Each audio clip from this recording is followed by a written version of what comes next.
Assalamualaikum warahmatullahi wabarakatuh. Halo semuanya, perkenalkan saya Siti Ma'rufah dari kelas Pendidikan A 2018 Universitas Negeri Surabaya NIM 180 30 20 40 28. Nah, pada kesempatan kali ini saya akan melakukan simulasi tentang metode pembelajaran berbasis inquiry terbimbing. Selamat menyaksikan.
Assalamualaikum warahmatullahi wabarakatuh. Selamat pagi adik-adik.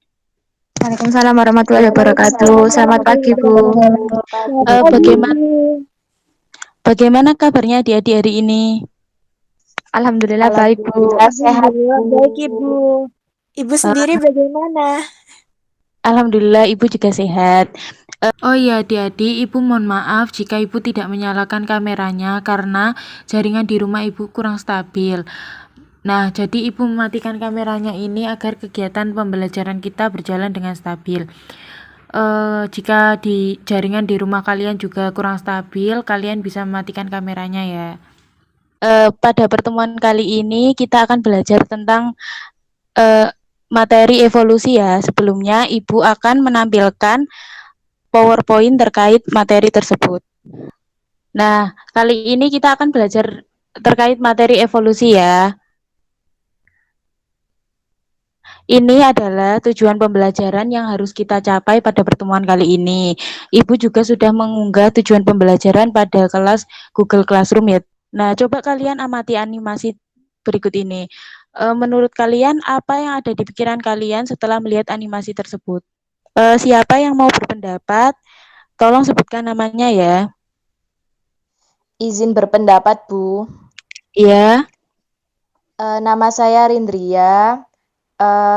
Menurut saya, pada animasi tersebut terjadinya perubahan dari masa ke masa, entah terkait bentuk tubuhnya ataupun ukurannya, Bu. Ya, bagus sekali, Dek Rindria. Ada yang ingin berpendapat lagi? Izin berpendapat, Bu. Ya, sebutkan namanya ya. Nama saya Nurma Zida. Jadi, pada gambar tersebut merupakan gambar asal-usul manusia. Terjadi perubahan dari segi tubuh manusia. Sudah bagus ya pendapatnya. Nah, selanjutnya ini ada gambar jerapah. Kira-kira apa yang ada di pikiran kalian setelah kalian melihat gambar ini? Mohon izin untuk berpendapat Ibu. Ya, Ya, silakan. saya Sela Sonia. Menurut saya, di situ terdapat dua gambar, gambar kiri dan gambar kanan. Pada gambar kiri terdapat tiga jerapah. Terdapat terdapat jerapah yang berleher panjang, pendek, dan sedang. Nah, kemudian untuk mereka mencari makanan dengan memakan daun yang ada pada pohon dengan ketinggian tertentu. Sedangkan pada gambar B yang di sebelah kanan, jerapah Iya. berleher pendek mengalami kematian dikarenakan tidak dapat beradaptasi untuk memakan dedaunan yang tinggi pada pohon tersebut sehingga mati. Sehingga yang lolos untuk seleksi alam adalah jerapah yang berleher panjang. Seperti itu, Ibu. Iya, bagus sekali pendapatnya. Eh, Selanjutnya, slide berikut ini kalian amati. Nah, kalian amati terlebih dahulu tentang animasi berikut. Kira-kira apa yang ada di pikiran kalian setelah kalian melihat animasi ini? Diamati dulu Izin ya, berpendapat, adik-adik. Bu. Oh ya, Terkait dengan silakan siapa yang mau berpendapat? Izin berpendapat, Ibu. Saya Iya. Rindria. Menurut saya pada animasi tersebut ada dua kupu-kupu, yaitu kupu-kupu berwarna hitam dan kupu-kupu berwarna putih. Nah, pada saat di daerah tersebut tidak banyak polusi, maka kupu-kupu yang berwarna putih atau yang terang ini bisa hidup. Tetapi saat banyaknya polusi yang mengakibatkan daerah tersebut menghitam, pada akhirnya kupu-kupu yang berwarna terang atau putih tersebut gagal dalam seleksi alam karena warnanya yang terang sehingga adanya mangsa yang melihat kupu-kupu tersebut, sedangkan pada kupu-kupu yang berwarna hitam ini lolos seleksi alam, Ibu. Iya, bagus sekali, Dek Rindria. Informasi-informasi tersebut juga dapat kalian akses di beberapa link yang sudah Ibu cantumkan ini ya. Ada video, ada artikel, juga ada buku. Nah, adik-adik semuanya kan tadi sudah melihat ada beberapa gambar sama ada beberapa animasi yang sudah Ibu tampilkan. Nah, kira-kira rumusan masalah apa yang dapat kalian buat setelah melihat animasi dan gambar-gambar tersebut?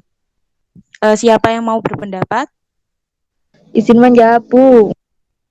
Ya, silakan. Apa faktor yang menyebabkan terjadinya evolusi? Ya, sudah bagus sekali.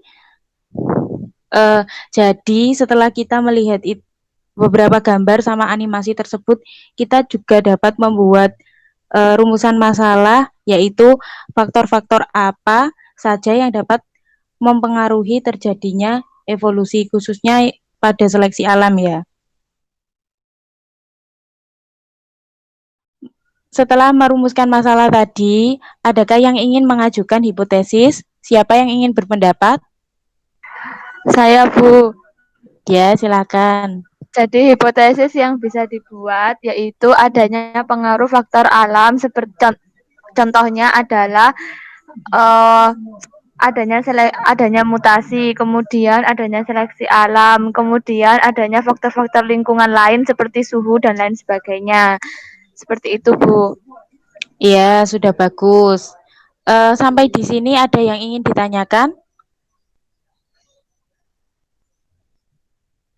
Belum, Bu. Belum, Nah, Bu. belum, Ibu. ya baik. Ya baik, jika tidak ada yang ingin ditanyakan, sekarang kita dapat melakukan percobaan untuk memecahkan permasalahan yang telah kita buat tadi. Tanyakan. Selanjutnya, Ibu akan membagikan virtual laboratorium melalui pad di Google Classroom ya. Nanti adik-adik semuanya bisa buka Google Classroom-nya kembali. Ibu juga akan melampirkan LKS yang dapat kalian kerjakan secara berkelompok. Nah, di LKS nanti akan ada tugas untuk membuat laporan. Ini dikerjakan secara berkelompok, kelompoknya terdiri dari 4 sampai 5 anak. Terus di LKS tersebut juga sudah Ibu lampirkan terkait link untuk mengakses sumber lain seperti video atau artikel. Iya, baik, Bu. Baik, Ibu. Mohon izin untuk bertanya terkait dengan pengumpulan deadline-nya kapan, ya, Bu? Oh, ini langsung ya. Langsung karena nanti setelah kalian mengerjakan selama 30 menit, nanti kalian melakukan presentasi. Baik, Bu. Baik, Ibu. Baik, Bu. Kalau jika sudah tidak ada yang ingin ditanyakan, sekarang kita kembali lagi ke Google Classroom. Kalian mengerjakan tugasnya, kemudian kita kembali lagi ke Google Meeting. Baik, Bu. Sampai di sini paham? Paham, Paham, Bu. Bu. Nanti Ibu paham. Ya, kalau begitu saya akhiri. Wassalamualaikum warahmatullahi wabarakatuh. Waalaikumsalam warahmatullahi Waalaikumsalam warahmatullahi wabarakatuh. Terima kasih, Bu.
Hi, I'm Hank, and I'm a human.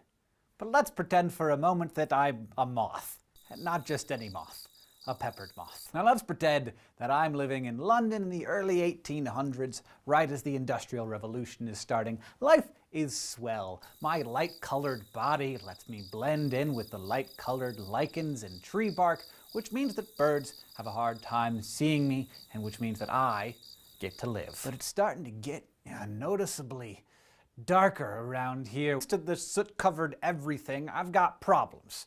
But you know who doesn't have problems?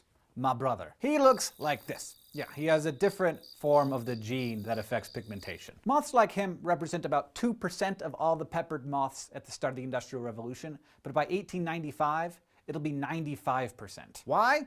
Well, you're probably already guessing. As the environment gets dirtier, darker moths make baby moths, while the white ones will get eaten more, so over time the black-colored trait will become more common. As for me,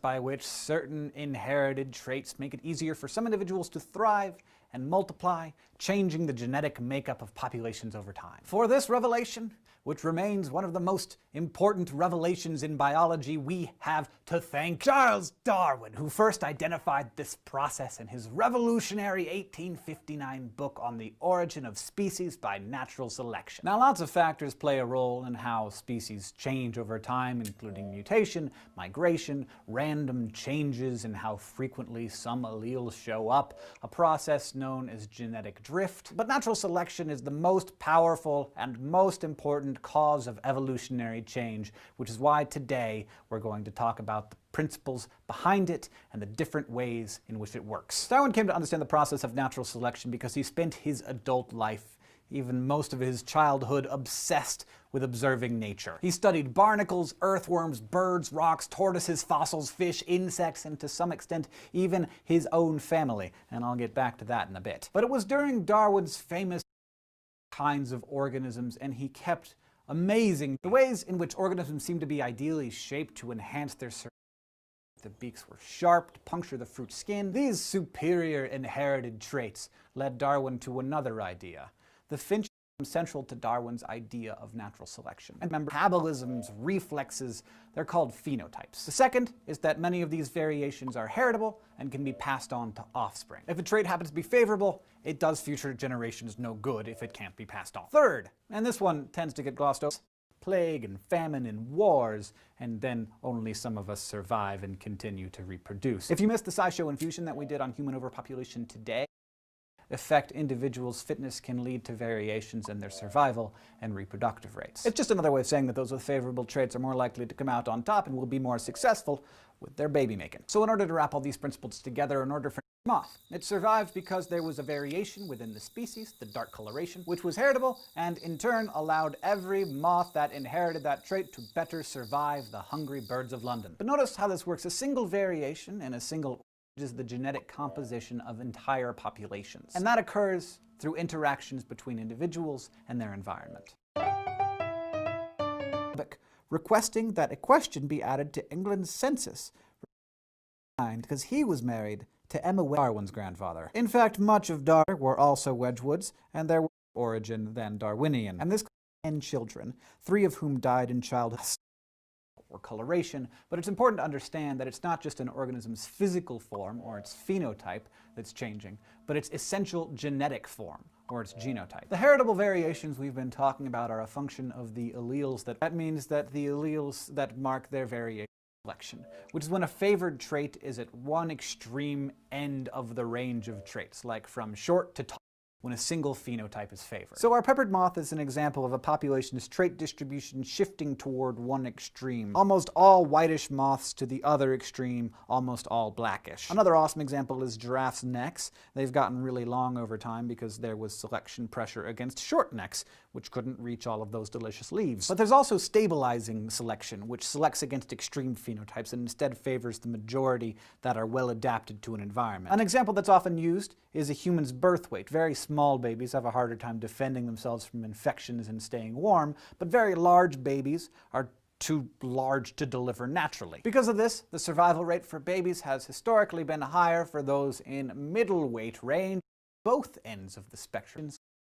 Less susceptible to the yeast, but were smaller and had fewer offspring. The others actually became more susceptible to looking mates. And finally, thanks to us humans, there are also unnatural forms about breeding of pigs. Different breeds of dogs.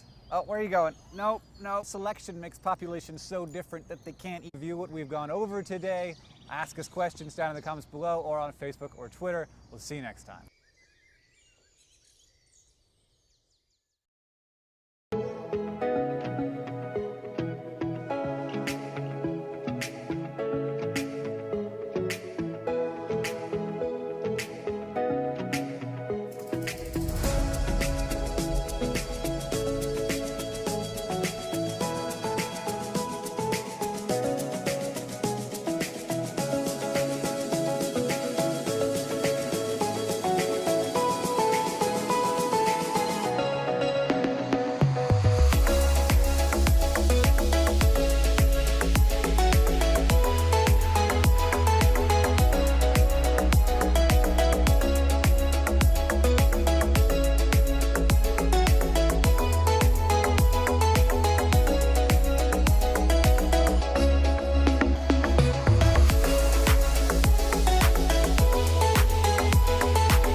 Ya, baik adik-adik semuanya, ini sudah 30 menit ya, kalian sudah mengerjakan. Nah, apakah kalian sudah mengumpulkan tugasnya? Sudah, Bu. Sudah, Bu. Nah, apakah kalian ada kesulitan saat mengerjakan tugas-tugas tersebut? Kesulitannya adalah memahami, Bu, tapi bisa diatasi. Oh, alhamdulillah. Yang lain bagaimana? Ya, Bu. Selanjutnya ini ada yang presentasi ya. Kira-kira siapa yang mau presentasi? Saya, Bu. Assalamualaikum warahmatullahi wabarakatuh. Waalaikumsalam warahmatullahi Waalaikumsalam wabarakatuh. warahmatullahi wabarakatuh. Saya izin presentasi. Sebelumnya saya di sini akan memperkenalkan teman-teman kelompok saya. Dengan saya sendiri Maulidatul Kurnia Pratiwi dengan NIS 017, Nur Mazida 29, Selasonia 35, dan Rindria 040. Nah, di sini kami akan mempresentasikan tentang laporan evolusi. Dengan judul laporan adalah seleksi alam. Nah, di sini ada pendahuluan di mana latar belakang diadakannya kami menyusun laporan ini adalah ingin mengetahui apa saja faktor yang dapat menyebabkan terjadinya seleksi alam, sehingga seleksi alam dapat menimbulkan terjadinya evolusi melalui virtual laboratorium PET Natural Selection Simulation. Mungkin untuk selanjutnya bisa dilanjutkan oleh rekan saya. Baik, selanjutnya saya akan melanjutkan presentasi dari rekan saya, Maulidatul Kurnia Pratiwi. Selanjutnya, kita memasuki rumusan masalah. Adapun rumusan masalahnya adalah apa saja faktor penyebab terjadinya seleksi alam. Dan tujuannya adalah untuk mengetahui faktor penyebab terjadinya seleksi alam. Selanjutnya, saya akan melanjutkan presentasi dari teman saya. Di sini gagasan yang akan kami sampaikan adalah yang pertama tentang pengertian evolusi secara umum, di mana evolusi adalah salah satu cabang ilmu biologi yang menyatakan perubahan populasi pada makhluk hidup secara bertahap dalam kurun waktu tertentu. Nah, di sini kami juga mengenal tentang istilah seleksi alam, di mana seleksi alam adalah perbedaan kemampuan untuk bertahan hidup dan reproduksi pada suatu individu dalam populasi yang diakibatkan oleh perbedaan kecocokan fenotip yang dimiliki makhluk hidup tersebut dengan lingkungan. Nah, di sini berdasarkan percobaan yang telah kami lakukan di virtual lab, menunjukkan terjadinya seleksi alam berupa mutasi dan faktor seleksi itu sendiri. Faktor seleksinya antara lain seperti tempat makhluk hidup tinggal dan suhu. Selain itu juga terdapat beberapa faktor biotik yang ada pada faktor seleksi seperti adanya predator dan makanan. Beberapa hipotesis yang kami ajukan yaitu yang pertama kami berhipotesis bahwa kelinci rambut coklat akan lebih besar cenderung bertahan hidup di bawah ancaman. Yang kedua, kami berhipotesis bahwa kelinci bergigi panjang akan lebih besar cenderung bertahan hidup dengan makanan yang tersedia dalam lingkungan ekuator. Hipotesis yang ketiga yaitu bahwa kelinci rambut coklat akan lebih kecil cenderung bertahan hidup di bawah ancaman serigala dalam lingkungan Arktik atau kutub. Berdasarkan hasil gagasan yang sudah kami sampaikan, dapat disimpulkan bahwa berdasarkan percobaan diketahui bahwa terjadinya seleksi alam itu dipengaruhi oleh beberapa faktor. Faktor tersebut adalah terjadinya mutasi dan faktor seleksi itu sendiri. Faktor seleksi dapat berupa faktor abiotik seperti keberadaan lingkungan, tempat makhluk hidup tinggal, dan suhu. Selain itu juga terdapat faktor biotik yang ada pada faktor seleksi seperti adanya predator dan makanan untuk makhluk hidup yang ada dalam populasi tersebut. Adapun rujukan daftar pustaka yang kami rujuk yaitu sebagai berikut. Sekian presentasi dari kami. Ini adalah lampiran hasil pekerjaan kami. Saya kembalikan lagi kepada Ibu. Mohon maaf apabila ada kesalahan. Wassalamualaikum warahmatullahi wabarakatuh. Waalaikumsalam warahmatullahi wabarakatuh. Waalaikumsalam warahmatullahi wabarakatuh.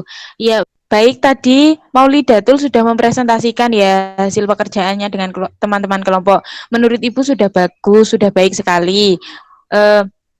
Sekarang Ibu ingin bertanya, kira-kira teman-teman yang lain apakah ada kesulitan saat proses pengerjaan? Tidak, Ibu. Ya, baik. Baik, kalau belum ada, Selanjutnya, Ibu ingin bertanya, bagaimana kesimpulan yang kalian peroleh setelah pembelajaran ini berlangsung? Mungkin ada yang ingin berpendapat? Saya, Bu. Ya, baik. Kesimpulan pembelajaran pada hari ini yaitu seleksi alam dipengaruhi oleh beberapa faktor. Faktor tersebut terjadi karena adanya mutasi dan faktor seleksi itu sendiri. Nah, faktor seleksi dapat berupa faktor abiotik seperti keberadaan lingkungan tempat makhluk hidup tinggal dan suhu. Selain itu juga terdapat faktor biotik yang ada pada faktor seleksi seperti adanya predator makanan untuk makhluk hidup yang ada dalam populasi tersebut.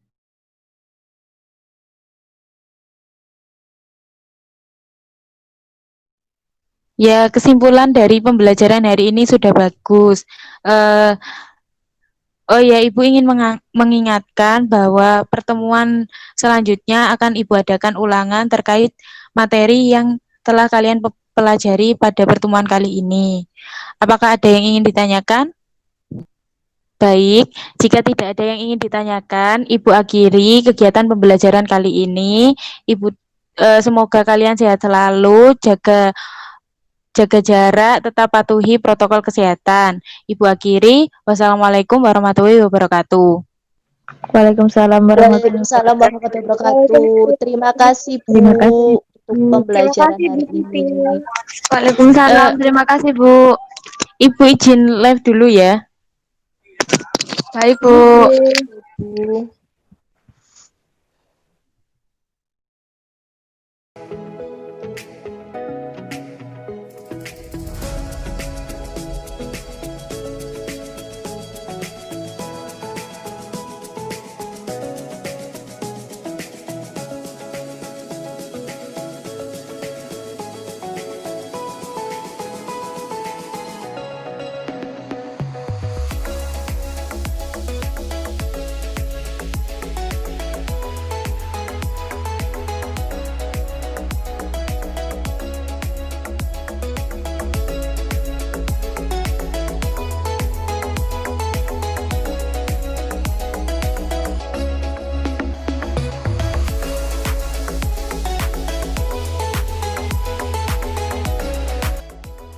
Itu tadi simulasi yang dapat saya sajikan. Simulasi menggunakan metode pembelajaran berbasis inquiry terbimbing.